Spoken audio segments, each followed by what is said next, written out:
Hello, my name is Matthew, and I'm reading Clarissa, or The History of a Young Lady by Samuel Richardson, and I'm reading this to take part in March of the Mammoths, a great booktube event which encourages you to pick up those great big thick books that have been sitting on your shelves that you've always been meaning to get to. And this was my pick. It's a beast of a thing. It's about 1,500 pages long. And Clarissa is an upholstery novel written in 1747. It was a huge hit in England when it first came out, apparently. I can already tell why. Um, and it's a collection of letters primarily from our young protagonist, Clarissa, writing to her friend Anne Howe. And Clarissa is telling Anne uh, what's going on in her romantic life and her domestic life. Clarissa is part of a rather upper class family. She's living with her mom and dad and her brother and sister. And Clarissa is infatuated with um, this um, gentleman named Mr. Lovelace, and he's described as a libertine. The family, meanwhile, hates his guts, and in fact wants her to marry this other man, Mr. Stolmes. Clarissa considers Mr. Stolmes a bore and a brute, doesn't like him. And the mother and father are quite insistent that Clarissa marries Mr. Stolmes um, to um, solidify the family's potential or future standing in society, their fortune, their wealth. It's a stabilizing marriage for the family. Clarissa wants nothing to do with it and is shocked and appalled with her family's um, ever increasing despotic and cruel behavior. So she's writing to Anne saying that she's infatuated with this young man who she is not allowed to have any contact with, and her family is forcing her into this other marriage. And fairly quickly into the book, um, there's an ultimatum made to Clarissa that she um, accepts the proposal that's offered to her to marry Mr. Stolmes, and Clarissa's obstinate, and uh, the family reacts harshly. Just it's incredibly evil. It's cruel.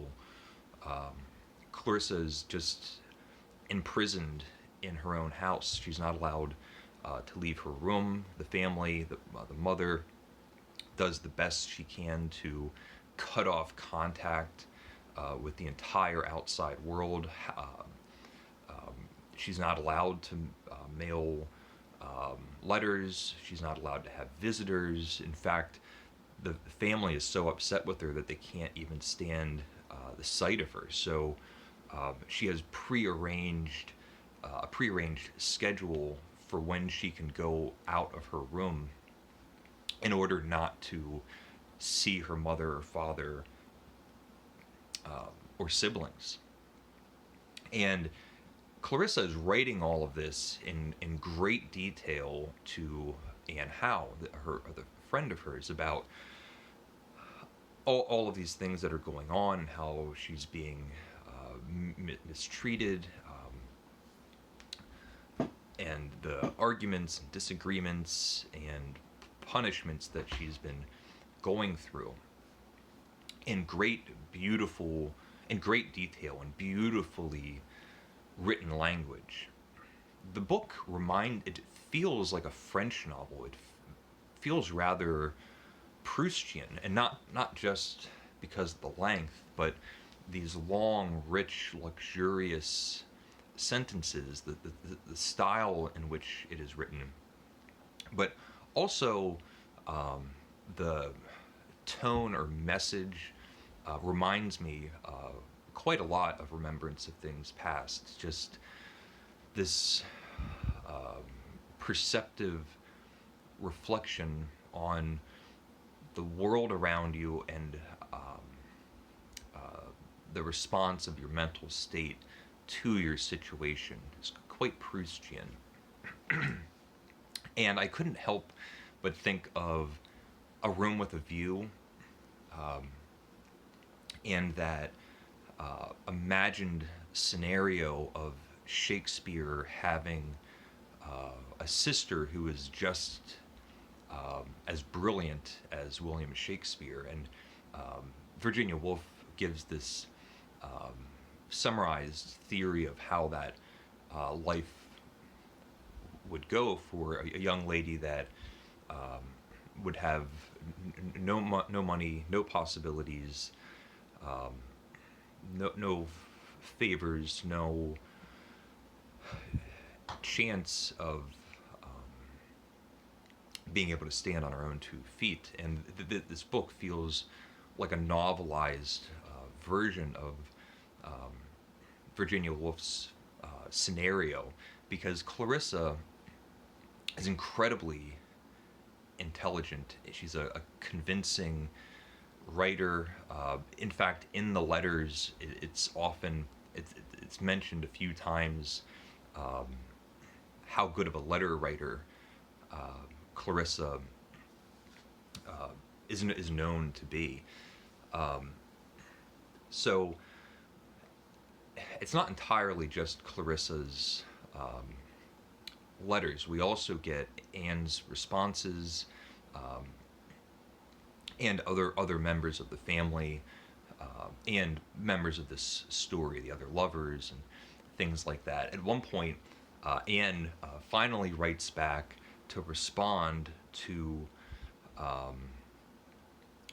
this reaction that the family has taken to Clarissa's obstinance to this marriage proposal, and how she's now basically kidnapped by her own family, and just being treated as if she's a prisoner.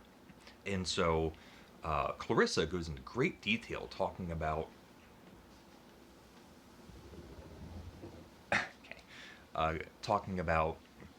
just how horrible everybody's actions are, and how no one will just listen to her, and all those kinds of things. So Anne is a much more expressive, forceful writer than Clarissa.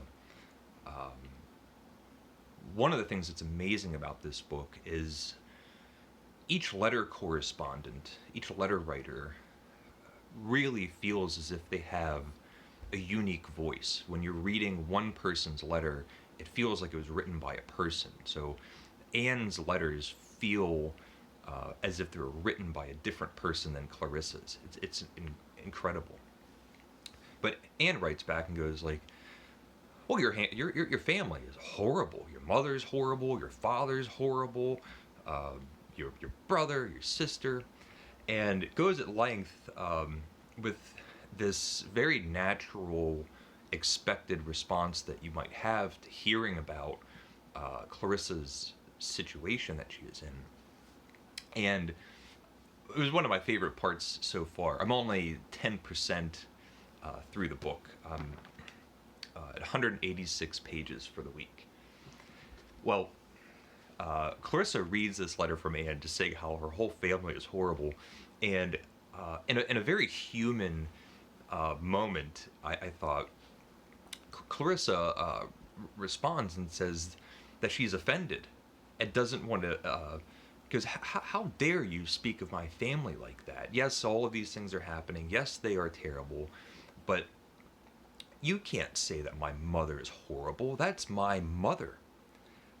I can say that she's horrible. You can't say that she's horrible. It's wonderful.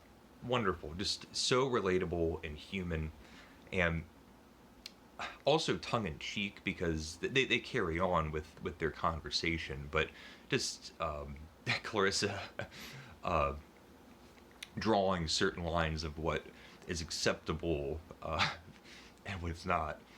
And Clarissa's just in this terrible situation, uh, not being able to leave her house, all of these things, and being cornered and having no one that she can um, speak to or relate to in any helpful way. And she has um, she sends off letters to all of the family members, to her sister, her brother, and her mom and dad. And it's incredible to me. Each letter is written by Clarissa. They very much feel like Clarissa's letters, but in the way that you speak to your sister would be different than the way you speak to your mother, and it would be different than the way you speak to your father. And amazingly, that's conveyed.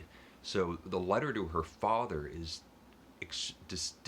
distinct, uh, compared to how she would write to anybody else. She's writing to her father. Um, and for each family member, she lays out a different and specific argument as to why she shouldn't be shackled into a loveless marriage. And so she gives one argument to her father and one to her mother, and you can feel that she's giving the best argument um, directed to a specific person, to one person's sensibilities compared to another. She also writes letters to her two uncles, and her one uncle, everybody replies, and they're all just depressing. No one wants to hear about it. They just want her to obey. The father says, like, you just need to obey my wishes. That's it. And at the ends of these letters, they're saying to Clarissa, don't write again. Or you can write as much as you like. This is the last letter I'm going to read until you consent and agree to this marriage. But the one uncle, I can't remember his name, but the one uncle, like right away, says to Clarissa, you can't write to me anymore. And not because he doesn't love her or doesn't like her or doesn't sympathize with her situation or anything like that. He's concerned. He points out that Clarissa is a very good writer. She's intelligent, she's articulate and persuasive. She's a very convincing writer, and it almost reads as if you keep writing to me, eventually I'm going to come to your side, and I can't risk it. So you just have to stop writing to me because you're making a lot of good points. It's great. And finally, after all else fails, she's in a hopeless situation. None of her family members, anyone that could do her any help, has shunned her. She finally writes a letter to Mr. Stolmes, the man who has made his intentions known, that he wants to marry her to the benefit of everybody except Clarissa. And so she writes to him, just very clearly saying, why would you want to marry somebody that doesn't love you? You'll be unhappy, I'll be unhappy. And she goes on in this beautiful, sad, convincing letter to Mr. Stolmes. And she's copying. She's giving copies of all these letters for Anne to read. That's how we're reading them. Mr. Stolmes writes back and goes, I imagine what I'm going to say is going to be the opposite of the reaction that you were expecting, but actually, all of your forcefulness and intelligence has made me love you even more, and now I'm going to double my advances, and I'm going to conquer you, and all of those things. And Clarissa must be reading this, and this is to the point where I am now, so I'm just as interested to see how everything goes, how she gets out of this situation, if she does. This Mr. Lovelace, the person that she's infatuated with, really does seem to be a rogue and a rake. So even though her family is wrong in wanting her to marry Mr. Storms, it does seem that the family is correct that Mr. Lovelace is an untrustworthy individual, even though those should be decisions for Clarissa to make for herself. But it does seem to be better advice. And I'll say, like, at this point in the book, it just looks really intimidating. It's onion skin paper. I don't know if it'll show, but it's really, really tiny letters, and it can just feel intimidating. This thing goes on and on and on. It's a letter correspondence. Now that I know the major players, they've been conveyed in really human ways. I really feel like I'm reading a collection of letters that have been put together by different people, and it's this really interesting story. I'm glad it's long. It's an absolute pleasure reading this so far. Like I said, I'm about 10% into the book, 186 pages, and I'm loving it. I'm having a great time, enjoying myself. I'm not sure if I'll finish the book by the end of the month, but I'm not really looking at the goalposts. I'm just enjoying myself, and I'm happy that I'm reading it. So, Clarissa, or The History of a Young Lady by Samuel Richardson, for March of the Mammoths 2021. Let me know if you've read the book, if you've started it, if you read half of it, if you've wanted to read it, if you've read anything else by Samuel Richardson, anything like that. I'd be interested to hear. So leave a comment if you would like, and thank you for watching, and take care.